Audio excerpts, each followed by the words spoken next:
I can't believe he just paid with his hand. Like, you just literally put your hand up, and you're good to go. Like, that's crazy.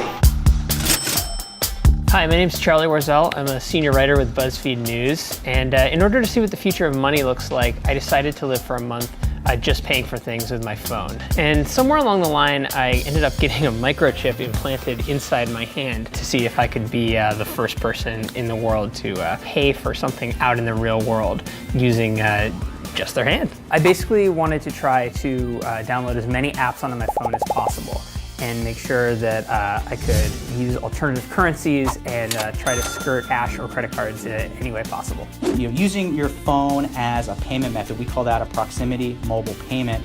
And we estimate that by the end of 2016, US adults will spend $27 billion using their phone at the point of sale. But you look at that in the context in card volumes, I mean, that's a pretty small drop in the bucket. Hey there, do you guys accept Apple Pay or any of like the card reader things for your phone? Can't buy anything here, right? Okay. All right, thank you very much. When you're only using your phone to pay for things, you find that you're sort of pushed to two extremes. Really big chain stores or really small, niche, kind of overpriced coffee shops and places like that. A couple weeks into my experiment, I ended up going to Sweden. Sweden happens to be way far ahead of the United States when it comes to getting rid of cash. I ended up meeting with some people who are really active in the biohacking community and found that you could actually implant an RFID NFC chip in your hand. So take a deep breath with me and exhale.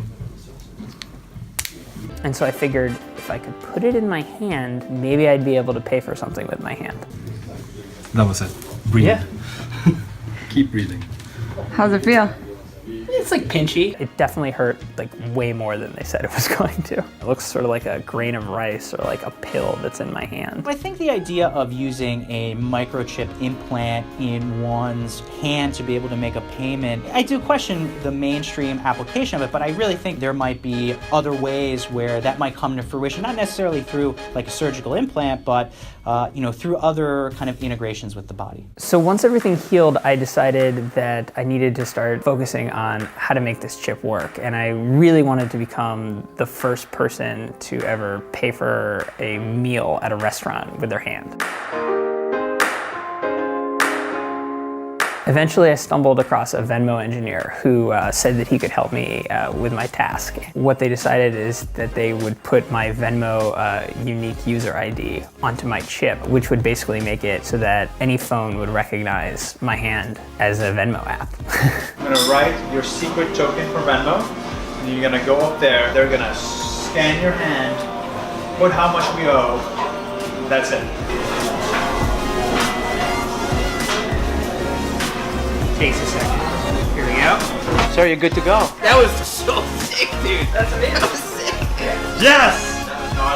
That was insane! We actually accomplished what we set out to do, and I kind of couldn't believe that it was ever going to happen. Like, I thought I got this thing jammed in my hand for nothing. My hand is paying for everything today. If the wallet is here and your phone is sort of a healthy middle ground, something like the chip felt to me like the furthest possible extreme of futuristic technology. The challenge with mobile payments is that, especially in the US, it's so easy to use cards. After doing this experiment, I would bet that in about 10 years, it's kind of abnormal to carry around a wallet that's just stuffed full of cash.